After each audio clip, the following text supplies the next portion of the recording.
जहाँ होता है सत्यनारायण व्रत वहाँ बसता है सुखधाम। दीन दुखी के कष्ट हरे श्री सत्यनारायण भगवान। तो प्रेम से बोलिए सत्यनारायण भगवान की जय। सत्यनारायण भगवान की कथा केवल एक पूजा ही नहीं बल्कि एक अद्भुत आशीर्वाद है जो जीवन में सुख शांति और समृद्धि लाता है। श्री सत्यनारायण भगवान की कथा के श्रवण से हर संकट हर पाप का नाश होता है। आज सत्य धर्म और भक्ति के इस महायज्ञ में हम सब एकत्रित हुए हैं। तो आइए श्री सत्यनारायण भगवान जी की इस दिव्य कथा का आरंभ करते हैं। बोलिए गणपति भगवान की जय। जय श्री सत्यनारायण भगवान की जय। कथा मैया की।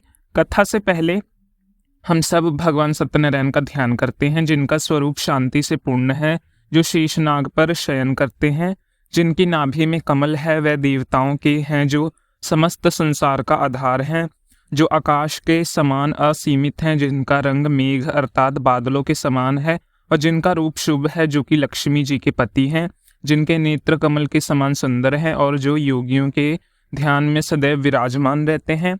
हम सब उन भगवान श्री विष्णु की वंदना करते हैं जो संसार के सभी भयों का नाश करने वाले और समस्त लोगों को एकमात्र स्वामी हैं। तो प्रेम से बोलिए श्री सत्यनारायण भगवान की जय। जय श्री लक्ष्मी नारायण भगवान की जय। पौराणिक कथाओं की। तो पौराणिक कथाओं के अनुसार एक समय नमशरण तीर्थ में शौनक आदि 88,000 ऋषियों ने श्री सूत जी से कहा, हे प्रभु, इस कलयुग में वेद विद्या रहित मनुष्यों को प्रभु भक्ति किस प्रकार मिलेगी और उनका उद्धार कैसे होगा। हे मुनि श्रेष्ठ, कोई ऐसा तप कहिए जिससे थोड़े समय में पुण्य प्राप्त होवे और मनवांछित फल मिले। ऐसी कथा को सुनने की हमारी इच्छा है। सर्व साक्षात ज्ञाता श्री सूत जी बोले, हे वैष्णव, मैं पूज्य आप सबने प्राणियों के हित की बात पूछी है। अब मैं उस श्रेष्ठ व्रत को आप लोगों को कहूंगा जिस व्रत को नारद जी ने श्री लक्ष्मी नारायण भगवान से पूछा था और लक्ष्मीपति ने मुनि श्रेष्ठ नारद जी से कहा था। सो ध्यान पूर्वक सुने। एक समय योगी राज नारद जी दूसरे के हित की इच्छा में अनेक लोकों में घूमते हुए मृत्यु लोक में आ पहुंचे। यहाँ अनेक योनियों में जन्म हुए प्राय सभी मनुष्य को अपने कर्मों के अनुसार अनेक दुखों से पीड़ित देखकर सोचा कि इस यत्न के करने से निश्चय ही प्राणियों के दुखों का नाश हो सकेगा। ऐसा मन में सोचकर देव ऋषि मुनि श्री विष्णु लोग गए और वहां श्रेष्ठ वर्णर और चारों भुजाओं वाले देवाओं को ईश नारायण को देखकर, जिनके हाथ में शंख चक्र गदा और पक्ष थे तथा वरमाला पहने हुए थे, स्तुति करने लगे, हे भगवान, आप अत्यंत शक्ति से संपन्न हैं। मन तथा वाणी भी आपको कोई नहीं पा सकता। आपका आदि मध्य अंत भी नहीं है। आप निगुण स्वरूप सृष्टि के आदि हैं। भूत और भक्ति के सभी दुखों को नष्ट करने वाले हो। आपको मेरा नमस्कार। नारद जी इस प्रकार की स्तुति सुनकर भगवान श्री विष्णु बोले, मुनि श्रेष्ठ, आपके मन में क्या है? आपका किस काम के लिए आगमन हुआ है? निसंचेह कहिए। तब नारद मुनि बोले, प्रभु, मृत्यु लोक में सब मनुष्य जो अनेक योनियों में पैदा हुए हैं अपने अपने कर्मों के द्वारा अनेक प्रकार के दुखों से दुखी हो रहे हैं। नारद, यदि आप मुझ पर दया रखें तो बतलाइए कि उन मनुष्यों के सब दुख थोड़े थोड़े से ही प्रयत्नों से कैसे दूर हो सकते हैं। तब श्री विष्णु भगवान जी बोले, हे नारद, मनुष्य की भलाई के लिए तुमने बहुत अच्छी बात पूछी है। जिस काम के करने से मनुष्य मोह से छूट जाता है वह मैं कहता हूँ, सुनो। बहुत पुण्य देने वाला, स्वर्ग तथा मृत्यु लोक दोनों में दुर्लभ एक अत्यंत उत्तम व्रत है। आज मैं प्रेमवश होकर तुमसे कहता हूँ, श्री सत्यनारायण भगवान का ये व्रत अच्छी तरह विधि पूर्वक करके मनुष्य धरती पर आयु प्रयत सुख भोग कर मरने पर मोक्ष को प्राप्त होता है। श्री भगवान ने वचन सुनकर नारद मुनि बोले, हे भगवान, उस व्रत का फल क्या है, क्या विधान है और किसने ये व्रत किया है, किस दिन ये व्रत करना चाहिए, विस्तार पूर्वक कहिए। भगवान विष्णु बोले, हे नारद, दुख शोक आदि को दूर करने वाला, धन धान्य को बढ़ाने वाला, सौभाग्य तथा संतान का फल देने वाला ये व्रत सब स्थान पर विजय करने वाला है। भक्ति और श्रद्धा के साथ किसी भी दिन मनुष्य श्री सत्यनारायण की प्रातःकाल के समय ब्राह्मणों और बंधुओं के साथ धर्म परायण होकर पूजा करे, भक्ति भाव से नैवेद्य केले का फल, शहद, घी, दूध, गेहूं का आटा, सवाया लेवे, गेहूं के अभाव में साठी का चूरन भी ले सकते हैं और सब पदार्थों को भगवान को अर्पित कर देवें तथा बंधुओं सहित ब्राह्मणों को भोजन कराएं। इसके पश्चात संयम भोजन करें। रात्रि में नृत्य गीत आदि का योजन कर सत्यनारायण भगवान का ध्यान करते हुए समय बिताएं। इस तरह व्रत करने का मनुष्य की इच्छा निश्चय पूरी होती है। विशेष रूप से कलिकाल में भूमि पर यही मोक्ष का सरल उपाय है। प्रेम से बोलिए श्री सत्यनारायण भगवान की जय। जय श्री सत्यनारायण भगवान की कथा। तो श्री सत्यनारायण भगवान कथा का प्रथम अध्याय संपूर्ण। दूसरा अध्याय। श्री सूत जी बोले, ऋषियों, जिसने सबसे पहले इस व्रत को किया है उसका इतिहास कहता हूँ, ध्यान पूर्वक सुनना। सुंदर काशीपुर नगरी में एक अत्यंत निर्धन ब्राह्मण रहता था। वह भूख और प्यास से बेचैन हुआ नित्य पृथ्वी पर घूमता था। ब्राह्मणों से प्रेम करने वाले भगवान ने ब्राह्मण को दुखी देख बड़े बड़े ब्राह्मण का रूप धारकर उसके पास जाकर आदर पूर्वक पूछा, हे प्रिय, तुम नित्य दुखी होकर पृथ्वी पर क्यों घूमते हो? ब्राह्मण, ये सब मुझसे कहो, मैं सुनना चाहता हूँ। तब वह ब्राह्मण बोला, मैं निर्धन ब्राह्मण हूँ, भिक्षा के लिए पृथ्वी पर फिरता हूँ। भगवान, यदि आप इससे छुटकारा पाने का कोई उपाय जानते हैं तो कृपया करके मुझे बताइए। वृद्ध ब्राह्मण बोला, हे प्रिय, सत्यनारायण भगवान मनोवांछित फल देने वाला है, इसलिए तुम उनका पूजन करो, जिसके करने से मनुष्य सब दुखों से मुक्त हो जाता है। तब ब्राह्मण को व्रत का सारा विधान बतलाकर बूढ़े ब्राह्मण का रूप धारण करने वाले श्री सत्यनारायण भगवान वहीं अंतर ध्यान हो गए। जिस व्रत को वृद्ध ब्राह्मण ने बतलाया था मैं उसका वश्य करूंगा, ये निश्चय करके उसने रात भर नींद नहीं आई। सवेरे उठकर सत्यनारायण भगवान के व्रत का निश्चय कर वह भिक्षा के लिए चला गया। उस दिन उसको भिक्षा में बहुत सारा धन मिला, जिससे बंधु बांधव के साथ उसने सत्यनारायण भगवान का व्रत किया। वह ब्राह्मण सब दुखी से छूटकर अनेक प्रकार की संपत्तियों से युक्त हुआ। उस समय से वह ब्राह्मण हर मास व्रत करने लगा। इस तरह सत्यनारायण भगवान के व्रत को जो भी करेगा वह मनुष्य सब दुखों से छूट जाएगा। इस तरह नारद जी से सत्यनारायण भगवान का कहा हुआ, ये व्रत मैंने तुमसे कहा। और तब ऋषिगण बोले, हे मुनिवर, संसार में इस ब्राह्मण से सुनकर किस किसने इस व्रत को किया, हम सब भी सुनना चाहते हैं। इसके लिए हमारे मन में अत्यंत जिज्ञासा हो रही है। सूत जी बोले, हे मुनियों, जिसने इस व्रत को किया है वह सब भी सुनो। एक समय वह ब्राह्मण धन और ऐश्वर्य के अनुसार बंधु बांधव के साथ व्रत करने को तैयार हुआ। उसी समय एक लकड़ी बेचने वाला बूढ़ा आदमी आया और बाहर लकड़ियों को रखकर ब्राह्मण के मकान में गया। प्यास से दुखी लड़खड़ाता उनके व्रत करते देखकर ब्राह्मण को नमस्कार करके कहने लगा, आप क्या कर रहे हैं? इसके करने से क्या फल मिलता है? इसके करने से मुझे भी बतलाइए। ब्राह्मण ने कहा, सब मनोरथ को पूर्ण करने वाला इस सत्यनारायण भगवान व्रत है। इसकी ही कृपा से मेरे यहाँ धन आदि की वृद्धि हुई है। ब्राह्मण से इस व्रत के बारे में जानकर लकड़हारा अत्यंत प्रसन्न हुआ। चरणामृत लेकर प्रसाद ग्रहण करने के बाद वह घर को गया। अगले दिन लकड़हारे ने अपने मन में इस प्रकार का संकल्प लिया, आज गांव में लकड़ी बेचने से जो धन मिलेगा उसी से सत्यनारायण भगवान का उत्तम व्रत करूंगा। ऐसे मन में निश्चय कर वह बूढ़ा आदमी लकड़ियां अपने सर पर रखकर जिस नगर में धनवान लोग रहते हैं और सुंदर नगर में गया और वहां पर उसने उन लकड़ियों का दाम पहले से चौगुना मिला। तब वह लकड़हारा दाम लेकर अति प्रसन्न होकर पके कीले, शक्कर, घी, गुड़, दही और गेहूं का चूरन इत्यादि सत्यनारायण भगवान के व्रत की कुल सामग्रियों को लेकर अपने घर गए और फिर उसने अपनी परिवारजनों को बुलाकर विधि के साथ भगवान का पूजन और व्रत किया। उस व्रत के प्रभाव से वह बूढ़ा लकड़हारा धन, पुत्र आदि से युक्त हुआ और संसार के समस्त दुख भोग कर अत्यंत में वैकुंठ लोक को चला गया। श्री सत्यनारायण भगवान की जय। श्री सत्यनारायण भगवान कथा का दूसरा अध्याय संपूर्ण। तीसरा अध्याय। श्री सूत जी बोले, हे श्रेष्ठ मुनि, अब आगे की कथा कहता हूँ, सुनो। उल्कामुख नामक का एक बुद्धिमान राजा राज करता था। वह सत्य वक्ता और जितेंद्रिय था। प्रतिदिन देव स्थानों पर जाता और गरीबों को धन देकर उनके कष्ट दूर करता। उसकी पत्नी कमल के समान मुख वाली और सती साध्वी थी। पुत्र प्राप्ति के लिए भद्र सलाला नदी के तट पर उन दोनों ने सत्यनारायण भगवान का व्रत किया। उस समय वहां एक साधु नामक वैश्य आया। उसके पास व्यापार के लिए बहुत सारा धन था। वह नाव को किनारे पर ठहराकर राजा के पास आ गया और राजा को व्रत करते देखकर विनय के साथ पूछने लगा, राजन, भक्ति युक्त चित्त से आप क्या कर रहे हैं? मेरी सुनने की इच्छा है, आप मुझे ये बतलाएं। तब राजा बोले, हे वैश्व, आपने बांधव के साथ पुत्र आदि की प्राप्ति के लिए मैं यहाँ शक्तिमान सत्यनारायण भगवान का व्रत और पूजन मैं कर रहा हूँ। राजा के वचन सुनकर साधु आदर से बोला, हे राजन, मुझे भी इसका सब विधि विधान कहो, मैं भी इसी के अनुसार इस व्रत को अवश्य करूंगा। मेरी भी कोई संतान नहीं है और मुझे विश्वास है कि इस व्रत को करने से निश्चय ही मुझे संतान प्राप्ति होगी। तब राजा ने सब विधान सुनकर व्यापार से निवृत्त होकर ये आनंद के साथ अपने घर को गया। साधु ने अपने स्त्री को संतान देने वाले इस व्रत को सुनाया और प्रण लिया कि जब मेरे यहाँ संतान होगी तब मैं इस व्रत को करूंगा। साधु ने ऐसा वचन अपनी पत्नी लीलावती से कहे। एक दिन उसकी पत्नी पति के साथ आनंदित होकर सांसारिक धर्म में प्रवृत्त होकर श्री सत्यनारायण भगवान की कृपा से गर्भवती हो गई और 10वें महीने उसको एक सुंदर कन्या का जन्म हुआ। वह कन्या दिनों दिन इस तरह बढ़ने लगी जैसे शुक्ल पक्ष का चंद्रमा बढ़ता है।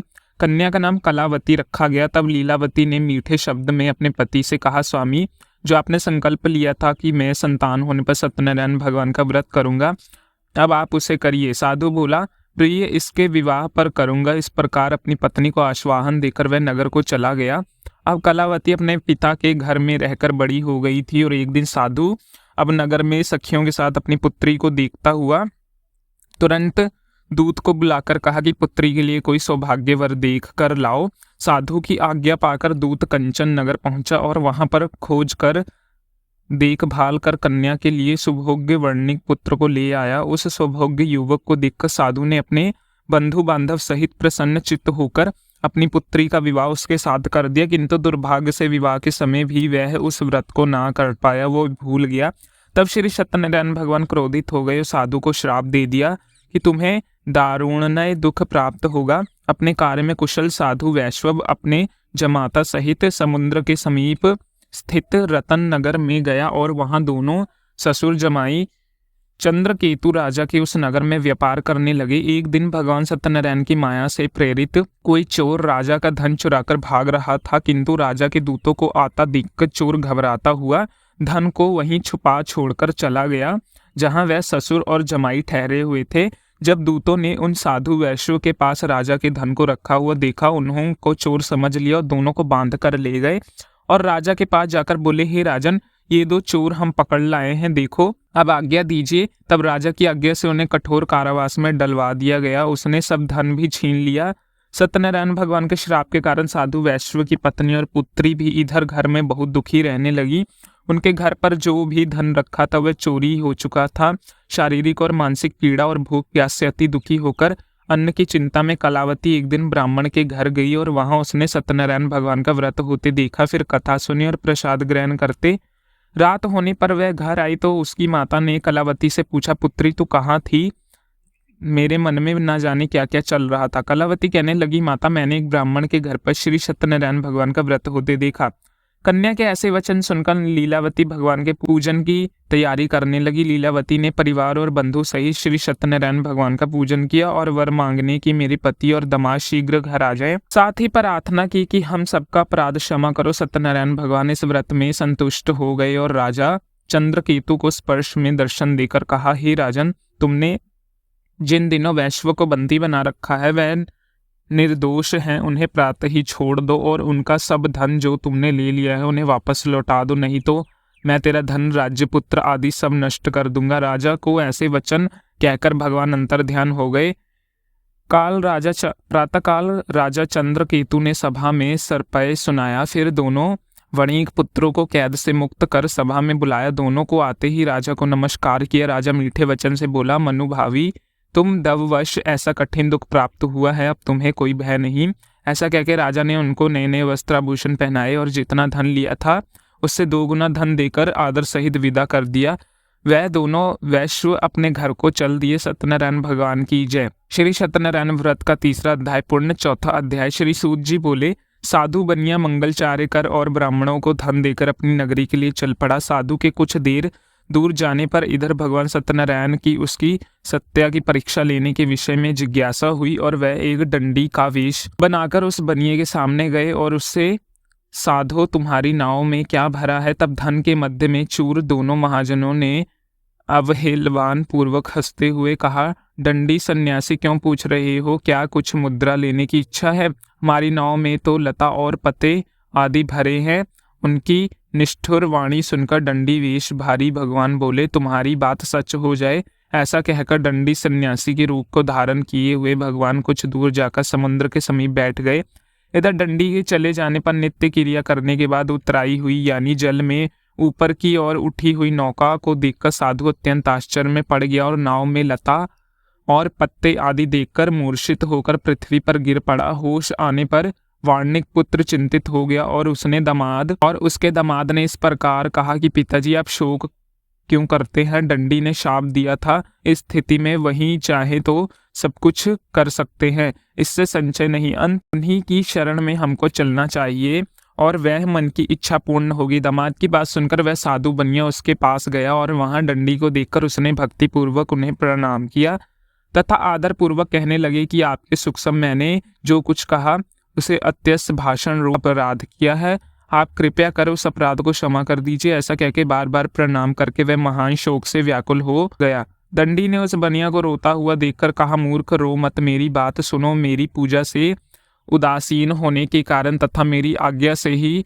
तुमने बार बार दुख प्राप्त किए हैं। भगवान की ऐसी वाणी सुनकर वह उनकी स्तुति करने लगा। साधु ने कहा, प्रभु ये आश्चर्य की बात है कि आपकी माया से मोहित होने के कारण ब्रह्म देवी आपके गुणों से रूपों को यथावत रूप से नहीं जान पाते, फिर मैं मूर्ख आपकी माया से मोहित होने के कारण भला कैसे जान सकता हूँ? प्रभु आप मुझ पर कृपा कीजिए और मुझ पर प्रसन्न होइए। मैं धन संपत्ति के अनुसार आपकी पूजा करूंगा और आपकी शरण में मेरा जो नौका में स्थित पूरा धन था उसकी मैं रक्षा करें। उस बनिए की भक्ति युक्त वाणी सुनकर भगवान जनार्दन संतुष्ट हुए और वहां जनार्दन उसे अभिष्ट वरदान कर वही अंतर ध्यान हो गए। इसके बाद वह साधु अपनी नौका में चढ़ा और उस धन धान्य से भरी हुई देखकर भगवान सत्यदेव की कृपा से हमारा मनोरथ सफल हो गया, ऐसा कहके सर्वजनों के साथ उसने भगवान विधिवत पूजा की। भगवान श्री सत्यनारायण की कृपा से वह आनंद पूर्वक से प्रतिपूर्ण हो गया। नाव को प्रत्येक पूर्वक संभालकर उसने अपने देश के लिए प्रस्थान किया। साधु बनिए ने अपने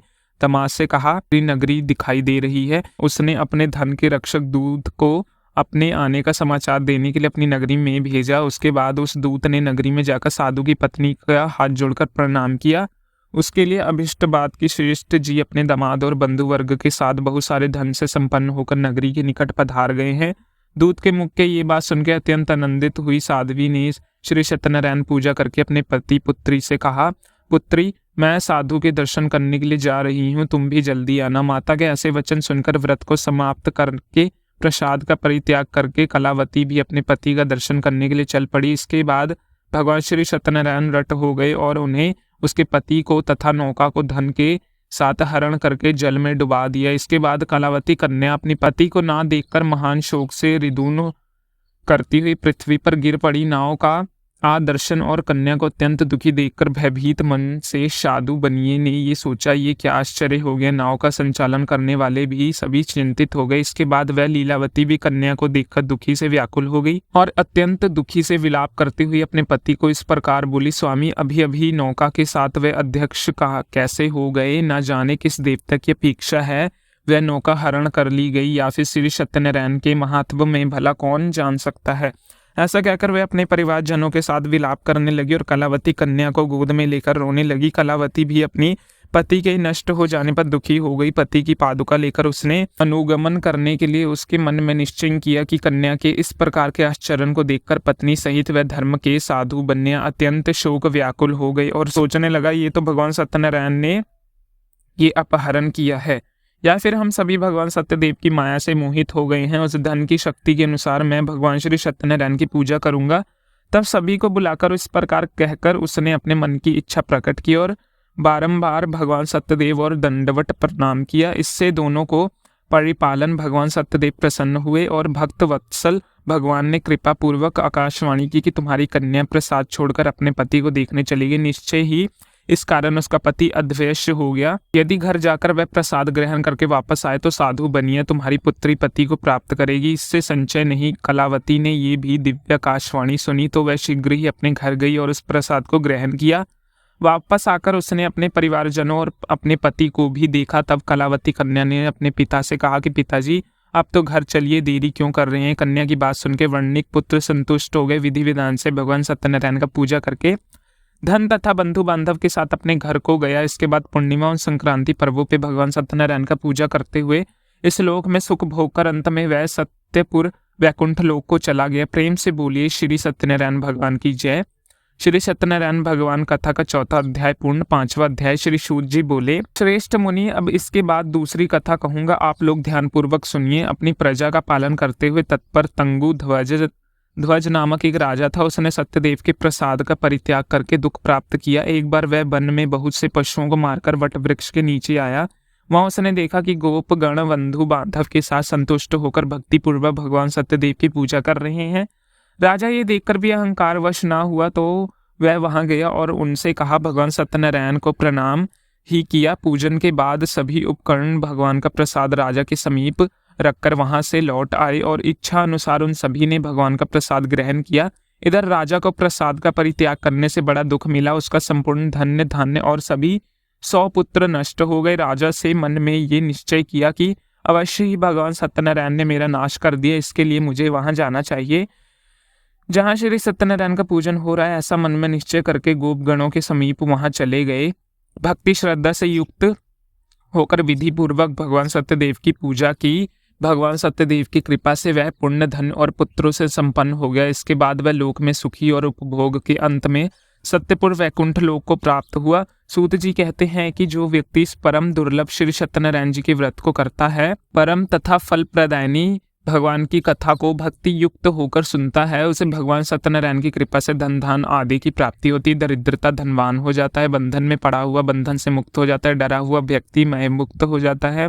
सत्य बात है, ये संचय नहीं है। इस लोक में सभी इच्छुत फल के भोग कर अंत में सत्यपुर वैकुंठ लोक चला जाता है। ब्राह्मणों के इस प्रकार मैंने लोगों से भगवान सत्यनारायण के व्रत को कहा, जिससे करके मनुष्य सभी दुखों से मुक्त हो जाते हैं। कलयुग में तो भगवान सत्यदेव की पूजा विशेष फल प्रदायनी होती है। भगवान विष्णु के कुछ ही लोग काल, कुछ लोग सत्य, कुछ लोग ईश और कुछ लोग सत्यदेव तथा दूसरे लोग सत्यनारायण नाम से कहेंगे। उनके रूप धारण करके भगवान सत्यनारायण सभी का मनोरथ सिद्ध करते हैं। कलयुग में संतान भगवान विष्णु ही सत्यव्रत रूप धारण करके सभी के मनोरथ को पूर्ण करने वाले होंगे। श्रेष्ठ मुनिये, जो भी व्यक्ति नित्य भगवान सत्यनारायण जी की व्रत कथा को पढ़ता है, सुनता है, भगवान सत्यनारायण की कृपा उसे सभी पापों से नष्ट कर देती है। मुनिवर, पूर्व काल में जिन लोगों ने सत्यनारायण के व्रत किया था, अगले जन्म में व्रत वृतांत करता हूँ। लोग सुनिए, महान प्रजा संपन्न शतानंद नाम के ब्राह्मण सत्यनारायण व्रत करने के प्रभाव से दूसरे जन्म में सुदामा नामक ब्राह्मण हुए। उस जन्म में भगवान श्री कृष्ण का ध्यान करके उनको मोक्ष प्राप्ति हुई। लक्कड़हारा भील गुहो का राजा हुआ और अगले जन्म में उसको भगवान श्री राम जी की सेवा करके मोक्ष प्राप्त किया। महाराजा उल्का मुख दूसरे जन्म में राजा दशरथ हुए, जिनको श्री रंगनाथ जी की पूजा करने अंत में वैकुंठ प्राप्त हुआ। इस प्रकार धार्मिक और सत्यव्रत साधु पिछले जन्म के सत्यव्रत के प्रभाव से अपने दूसरे जन्म में मोरध्वज नामक राजा हुआ और उसके आर्य के चक्र के अपने पुत्र की आधी देह भगवान श्री विष्णु को अर्पित कर मोक्ष प्राप्त किया। महाराजा तंगु ध्वज जमांतर में संयम भू मनु हुए और भगवत संबंधित संपूर्ण कार्यों का अनुष्ठान करके वैकुंठ लोक को प्राप्त हुआ। जो गोपगण थे वह जमांतर में ब्रजमंडल में निवास करने वाले हुए और सभी राक्षसों का संहार करके उन्होंने भगवान का साक्षात धाम गोलोक प्राप्त किया। तो प्रेम से बोलिए श्री सत्यनारायण भगवान की जय। जय श्री लक्ष्मी नारायण भगवान की जय। श्री सत्यनारायण भगवान की। कथा का 5वां अध्याय संपूर्ण। इसी के साथ कथा समाप्त होती है।